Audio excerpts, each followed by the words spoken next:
Bonjour à tous, bienvenue, c'est Angie. On se retrouve pour la guidance astrologique du mois de décembre. Et oui, déjà décembre, très prochainement, je vous partagerai les guidances astrologiques de l'année. Comme d'habitude, je vous invite ce mois-ci à écouter votre signe solaire, l'ascendant et le lunaire pour pouvoir avoir une vue d'ensemble du mois. Vous pouvez écouter les énergies pour vous-même ou pour une personne de votre choix, personne que vous portez dans votre cœur. Je vous invite aussi à mettre un petit like, un commentaire, à vous abonner pour ne rien rater et pour encourager mon travail. Vous pouvez également acheter pour vous-même ou pour quelqu'un d'autre pour offrir l'un de mes jeux, dont le dernier, le Mystic Woods, qui vient de paraître. Merci pour tous vos retours, ça me touche énormément. Je vous embrasse les amis et je vous retrouve tout de suite avec votre lecture. Bonjour les Capricornes, bienvenue dans votre tirage. Je vais le faire devant vous. On se retrouve pour la lecture.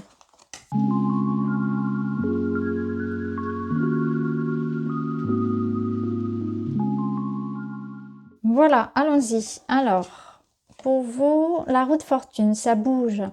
Il y a une situation qui évolue. Il y a un événement un peu renversant, un peu bouleversant ici qui va changer la donne. Là, on vous dit chakra couronne. La plus grande illusion est celle de la séparation. Élévation, ouverture, accomplissement. J'ai l'impression que vous allez avoir une vision claire, des révélations sur une situation, sur une personne, sur vous-même. Hein. Il y a comme un nouveau chapitre. Avec la roue de fortune, on est sur le 10, on arrive sur le terme d'un cycle, d'une évolution, d'une réflexion, d'une relation. Il y a un coup de tonnerre ici, mais je pense que c'est vous qui allez activer la roue. C'est vous qui allez dire, dans un élan ici un peu d'affirmation et de souveraineté, vous allez dire, voilà, j'ai cet éclair de lucidité, j'ai cet éclair de connaissance, d'information qui me permet d'activer un changement dans ma vie.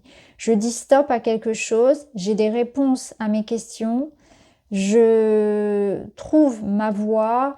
Vous voyez, c'est vraiment, il y a quelque chose qui pouvait être un peu embrouillé, dans le doute, bloqué, et là, il y a en quelques secondes, quelque part, il y a ce déblocage, il y a cette évidence qui se fait, qui se crée. La roue de fortune, elle vous dit que il y a aussi l'acceptation des aléas de la vie, des hauts et des bas. Parfois on est en haut, parfois on est en bas. Quand on est en haut, il faut savoir apprécier ces bons moments, ne pas être dans l'ingratitude et au contraire attirer encore plus d'abondance à soi en étant dans la notion de remerciement de la vie, d'apprécier les petites choses du quotidien, etc., de remercier, d'accepter que rien ne dure, que tout bouge et que tout évolue également. Et là, il y a des moments aussi où on est un petit peu plus dans le creux et ça fait partie aussi des enseignements. On ne grandit pas dans le coton, c'est souvent ce que je vous dis, que c'est dans l'épreuve aussi qu'on apprend à se connaître et à se découvrir et surtout qu'on grandit. Et là, je pense qu'il y a quelque chose comme ça. Donc, on va voir un petit peu avec les événements pour vous. 7 de bâton, il faut revendiquer, il faut se défendre, il faut aller chercher quelque chose ici, il faut se protéger, il faut combattre. L'ours, il est un peu dans cette même énergie quelque part parce qu'il vous parle de force, d'autorité. Donc, il faut faire preuve de fermeté, d'autorité, de détermination, de confiance, de courage pour préserver quelque chose ou pour l'obtenir. Et on a une maison. Donc, ça peut concerner une maison dans le sens de l'immobilier, mais ça concerne aussi la famille, ça concerne aussi peut-être une entreprise, un projet, ce qui vous apporte une certaine forme de sécurité. La maison, ça représente aussi quelque part votre âme. Vous, surtout avec les étoiles à côté. On sent qu'il y a quand même chez vous quelque chose entre le chakra couronne, les étoiles et la roue de fortune. Il y a quelque chose de l'ordre du destin qui se joue ici. Hein. Vous sentez qu'il y a quelque chose qui vous appelle, qui est fait pour vous. Vous devez aussi vous préserver. Je ne sais pas, vous me direz en commentaire parce que c'est assez intéressant votre tirage. On sent qu'il y a quelque chose ici que vous souhaitez absolument préserver ou obtenir et vous émettez tout votre cœur, tout votre âme. Clairement, vous avez une protection dessus. Hein. Donc, on voit que ce que vous êtes en train de mener à bien ici, hein, pour lequel vous vous battez, votre lutte, quelque part, elle est juste et elle est légitime et vous allez obtenir victoire. Parce que, vous voyez, on a vraiment cette notion de protection. la maman ours ici qui protège son petit, là c'est intéressant d'ailleurs, hein. On retrouve encore un ours pour ce set de bâtons et je pense que là il y a vraiment cette notion de combativité, d'autorité, d'avoir confiance en soi, de préserver, d'être vraiment comme dans l'énergie de cette maman ours, de se battre pour ce qui fait sens pour vous, pour ce qui est important. Vous allez réussir, il y a cette protection par rapport à ça. Alors, on va voir dans la matière. Dans la matière, on voit qu'ici, il y a des obstacles, des épreuves, des retards, des complications autour d'une signature de contrat, autour de messages, de courriers, de papiers importants. Peut-être que c'est simplement la communication qui est bloquée.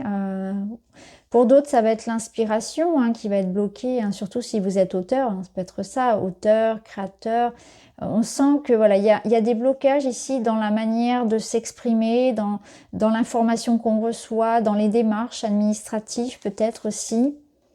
Ici, on a la magie. Donc la magie, c'est la chance, le coup de chance, la synchronicité. Donc on voit qu'il va y avoir ce déblocage.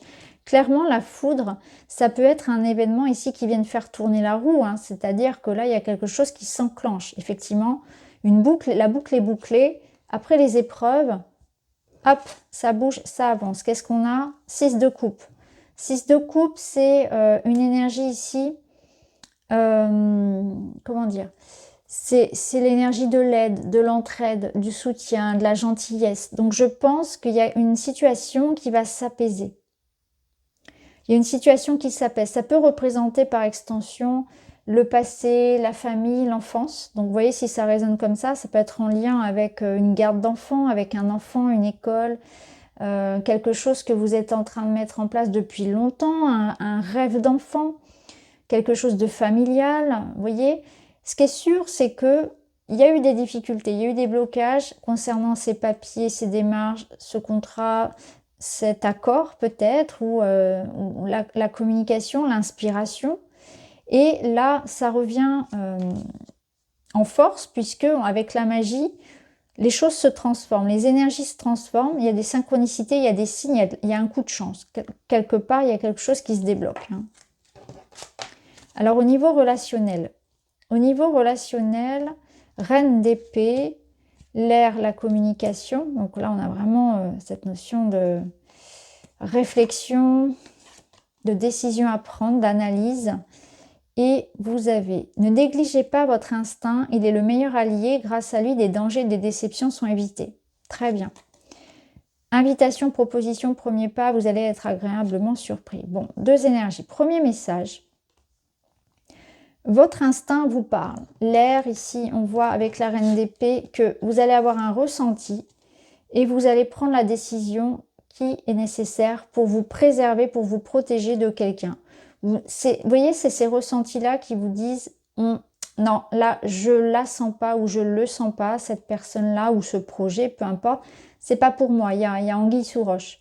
Clairement, c'est ça. Et avec la reine d'épée, vous allez avoir cette lucidité et cette capacité à vous protéger, à prendre les décisions qui sont bonnes pour vous, vis-à-vis de ces personnes ou de cette situation.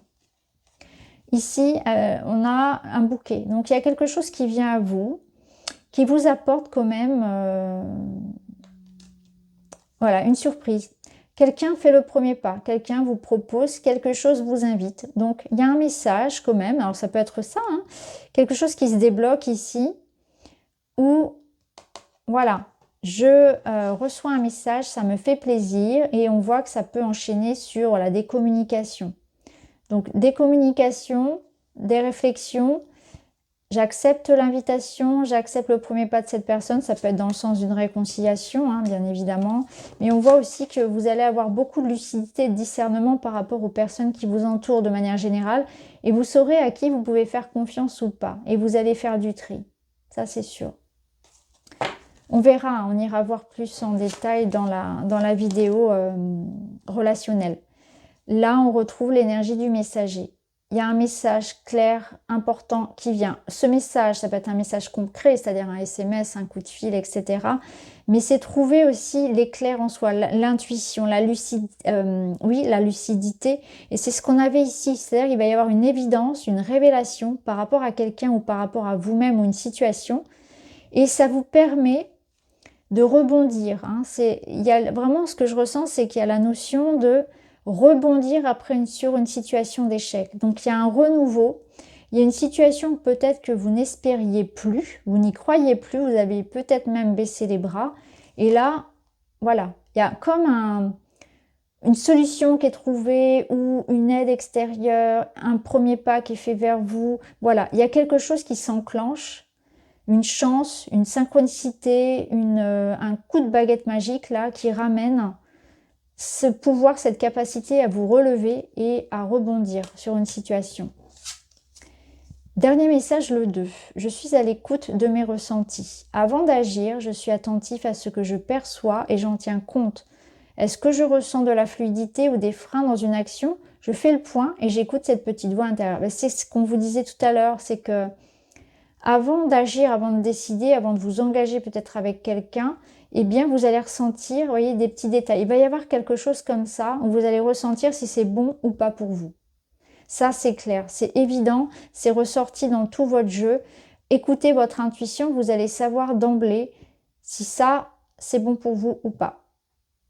Est-ce que vous ressentez de la fluidité ou est-ce que vous sentez qu'il y a quelque chose qui vous freine? Et vous saurez éviter un piège. À mon avis, c'est ça. Et d'ailleurs, ça peut être ça, ça peut être lu comme ça. Si vous voulez, cette chute, elle est évitable à condition d'écouter vraiment le message. J'ai l'impression que la vie va peut-être vous dire non à quelque chose. Ça peut vous surprendre, mais en réalité, c'est un mal pour un bien parce que finalement, dans vos intuitions, vous aviez ressenti qu'il y avait quelque chose. Donc il peut y avoir aussi de ça, hein, qu'on vous a dit non à quelque chose parce qu'il y avait une raison. De toute façon, quand on vous reconduit, il y a toujours une raison. Donc voilà pour vous les amis, j'espère que ça vous parle. N'hésitez pas à me faire un retour. Je vous embrasse, je vous dis à très vite.